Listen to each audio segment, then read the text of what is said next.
اسی لیے آج اسد کیسر نے تبصرہ کرتے ہوئے کہا ہے کہ اگر عدالتیں اسی طرح سے آزادانہ فیصلے دیتی رہیں تو بہت جلد آپ کو پورے ملک میں ماسوائے سندھ کے پی ٹی آئی کی حکومت نظر آئے گی۔ یہ خبر بھی ناظرین ہم آپ کو تجزیہ بہت پہلے سے دے چکے ہیں کہ جس روز عدالتوں نے آزادانہ فیصلے کرنے شروع کر دیے اور فارم 45 اور 47 کے حوالے سے منصفانہ فیصلہ کر دیا تو یہ حکومت دھڑام سے اوندھے منہ گر جائے گی۔ اور یہ سارا منظر امریکہ کو بھی نظر آ گیا ہے کہ اعلیٰ عدلیہ کے آزادانہ فیصلے کرنے کے آغاز کے ساتھ ہی مستقبل قریب کا جو حکمران ہے وہ عمران خان اور پاکستان تحریک انصاف ہیں۔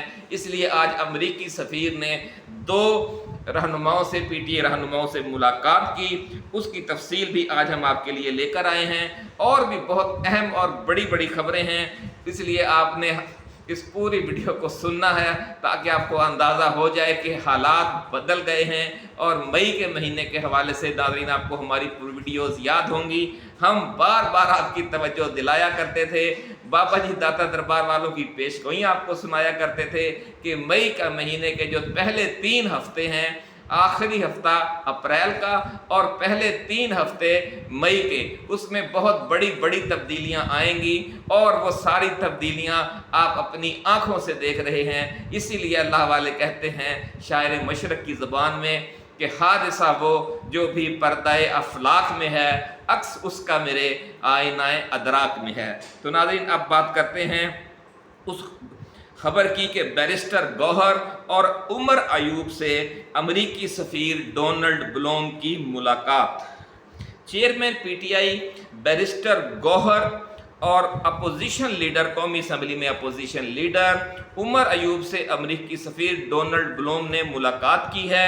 اپوزیشن لیڈر عمر ایوب کے چیمبر میں یہ ملاقات ہوئی جس میں اسد کیسر اور رؤوف حسن بھی موجود تھے جو پی ٹی آئی کے ترجمان ہیں اور سابق سپیکر ہیں جناب اسد کیسر۔ ان چاروں رہنماؤں سے بڑی اہم ملاقات ہوئی اور سیاسی صورتحال پر تبادلہ خیال کیا گیا، یعنی اعلانیہ سیاسی صورتحال پر تبادلہ خیال کیا گیا ہے، ورنہ ایسی ملاقاتوں کے بارے میں یہ کہہ دیا جاتا ہے کہ جناب 2 طرفہ دلچسپی کے امور پر گفتگو ہوئی یا خیر سگالی کے جذبات کا اظہار کیا گیا۔ نہیں، منافقت ختم، سیدھی سادی بات ہے کہ یہ معاملہ سیاسی تھا اور سیاسی ہی گفتگو ہوئی ہے۔ بعد ازاں میڈیا سے گفتگو میں عمر ایوب نے کہا کہ امریکی سفیر سے براہ راست بات کی ہے کہ کسی ملک کی مداخلت ہم برداشت نہیں کریں گے۔ خان کے کھلاڑیوں نے خان والی بات ہی کی ہے اور ان کی توجہ دلائی ہے کہ آپ کی مداخلت سے ہماری حکومت بھی ختم کی گئی اور ہمارے خلاف جو انتقامی کارروائیاں ہیں وہ آپ لوگوں کی مداخلت کی وجہ سے اور غیر ضروری جو سرپرستی کر رہے ہیں آپ نون لیگ کی اور اس کے حوالے سے اسٹیبلشمنٹ پر آپ کا پچھلے 2-3 سالوں سے دباؤ ہے، اس کی وجہ سے جو 70-80% مینڈیٹ کی حامل جماعت ہے اسے دیوار سے لگایا جا رہا ہے، مسلسل انتقامی کارروائیوں کا نشانہ بنایا جا رہا ہے۔ تو مہربانی کیجئے اپنی یہ سرپرستی اور سہولت کاری واپس لیں، جو اس ملک کو لوٹنے والے ہیں ان کی سرپرستی بند کریں اور عوامی امنگوں کے مطابق جو مینڈیٹ 8 فروری کو قوم نے دیا ہے اس کے احترام کے لیے اسٹیبلشمنٹ کو آپ بھی کہیں اور جو پچھلی پالیسی ہے اسے تبدیل کریں اور پاکستان کے معاملات میں مداخلت نہ کریں تاکہ آپ کے لیے ہمارے دل میں دوستانہ جذبات پیدا ہوں۔ اگر آپ یہی کریں گے، ہم سے دشمنی کریں گے تو ہمارے دلوں میں بھی آپ کے لیے دشمنی والے جذبات ہی پیدا ہوں گے اور 70-80% عوام کے دلوں میں بھی آپ کے لیے نفرت اور دشمنی پیدا ہوگی۔ بڑی کھل کر باتیں کی ہیں، ذرائع کا کہنا ہے پی ٹی آئی کی قیادت نے۔ ناظرین یہ بھی بتایا انہوں نے کہ امریکی سفیر سے آئین کی بالادستی اور rule of law, military courts, بانی پی ٹی آئی اور پارٹی رہنماؤں کے کیسز کے حوالے سے بھی گفتگو ہوئی۔ وہی بات جو ہم آپ کو بتا چکے ہیں ذرائع کے حوالے سے، جو خبر جاری کی گئی ہے اس میں بھی کم و بیش وہی بات کی گئی ہے۔ اس سے آپ اندازہ لگا لیں کہ پی ٹی آئی جو کچھ بھی کرتی ہے وہ کھلے عام کرتی ہے، منافقانہ پالیسی اختیار نہیں کی جاتی کہ ملاقاتیں بھی کریں اور بات چیت بھی کرے امریکہ سے، سعودی عرب سے، چین سے یا اوورسیز پاکستانیوں سے، لیکن اس کا انکار بھی کرے۔ لیکن اور جس طرح آپ کو یاد ہوگا کہ سعودی مداخلت سے اور امریکی مداخلت سے پرویز مشرف کے زمانے میں نواز شریف اور ان کا فیملی بیرون ملک چلی گئی تھی، لیکن پورے 5-7 سال وہ انکار کرتی رہی جی ہم نے کوئی ڈیل نہیں کی، کوئی ڈیل نہیں کی، لیکن اس ڈیل کے تحت سرور پیلس میں سعودی عرب میں وہ قیام پذیر بھی رہے بڑے طویل عرصے تک۔ لیکن عمران خان کی تربیت ایسی ہے کہ پی ٹی آئی نے اس حوالے سے کوئی لگی لپٹی نہیں رکھی، اور یہ جو گفتگو ہوئی ہے وہ آپ خود سن رہے ہیں کہ انہوں نے کہا کہ ان تمام حوالے سے بات ہوئی۔ دوسری طرف ناظرین، امریکی سفارت خانے کے بیان میں کہا گیا ہے کہ دو طرفہ تعلقات بڑھانے، انسانی حقوق، معیشت کی بحالی کے لیے جاری امریکی حمایت پر بھی بات ہوئی۔ تو یہ بھی وہی بات ہے ناظرین جس میں لفظ انسانی حقوق آ گیا، تو انسانی حقوق میں سیاسی حقوق بھی آ جاتے ہیں، انصاف کا معاملہ بھی آ جاتا ہے، اور سب کچھ، اور معاشی اصلاحات میں جو غیر ضروری دباؤ ہے پاکستان پر IMF کے ذریعے، وہ بھی اسی میں سمجھ لیں آ جاتا ہے۔ امریکی سفیر نے پاک امریکہ مشترکہ مفادات، مواقع اور یکساں اہداف کا ذکر کیا، اور ماحولیاتی تغیر کے حوالے سے جو گرین اتحاد فریم ورک کو منصوبوں کو تیز کرنے پر بھی بات ہوئی۔ تو ناظرین یہ تھی جو امریکی سفیر سے ملاقات ہوئی ہے، لیکن ان سب سے اہم وہ فیصلہ ہے جس میں اس میں تھوڑی سی ایک آج نیوز کی خبر میں تھوڑی سی کچھ نئی باتیں ہیں، وہ بھی ہم آپ کے ساتھ شیئر کرنا چاہتے ہیں کہ امریکی سفیر کے حوالے سے یہ کہا گیا کہ چینلز نے صبح سے یہ شور مچایا ہوا تھا حکومت کے ایما پر کہ کیا امریکی سفیر عمران خان کو رہا کروا پائیں گے۔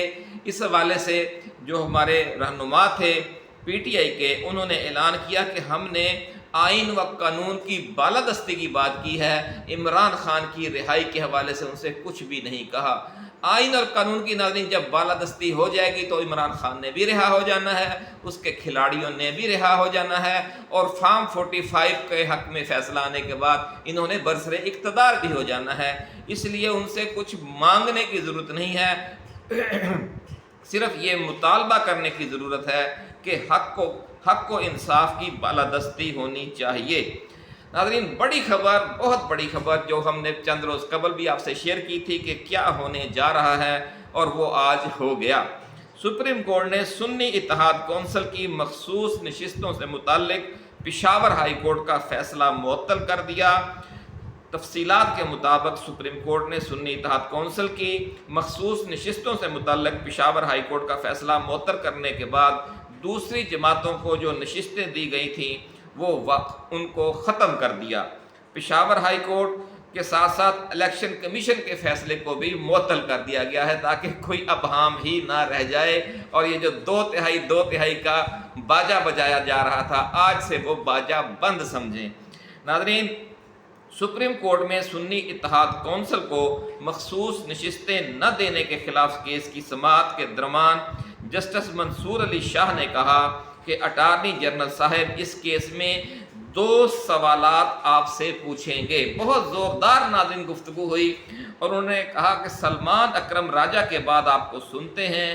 جسٹس منصور علی شاہ نے کہا کہ سیاسی جماعتیں اپنے مینڈیٹ کے تناسب سے نشستیں لے سکتی ہیں، مگر باقی نشستیں انہیں کیسے مل سکتی ہیں؟ یہ سب سے بڑا سوال ہے کہ آپ ہمیں یہ سمجھائیں، ہمیں قائل کریں۔ انہوں نے کہا کیا باقی بچی ہوئی نشستیں بھی انہیں دی جا سکتی ہیں؟ قانون میں ایسا کچھ موجود ہے؟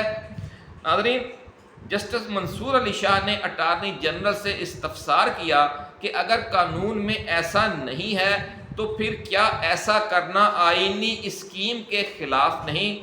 جسٹس محمد علی مظہر نے استفسار کیا کہ کیا الیکشن کمیشن نے از خود نوٹس کے اختیار سے بچی ہوئی نشستیں دوبارہ انہی جماعتوں کو نہیں دیں؟ جسٹس اطہر من اللہ نے کہا کہ جو کام ڈائریکٹ نہیں کیا جا سکتا وہ انڈائریکٹ بھی نہیں کیا جا سکتا۔ قانون کا ایک سیدھا سادہ اصول ہے، ایک سیاسی جماعت کے مینڈیٹ کو انڈائریکٹ طریقے سے نظر انداز کرنا کیا درست ہے؟ انتخابی نشان واپس لینے سے مخصوص نشستیں کیسے ختم ہو گئیں؟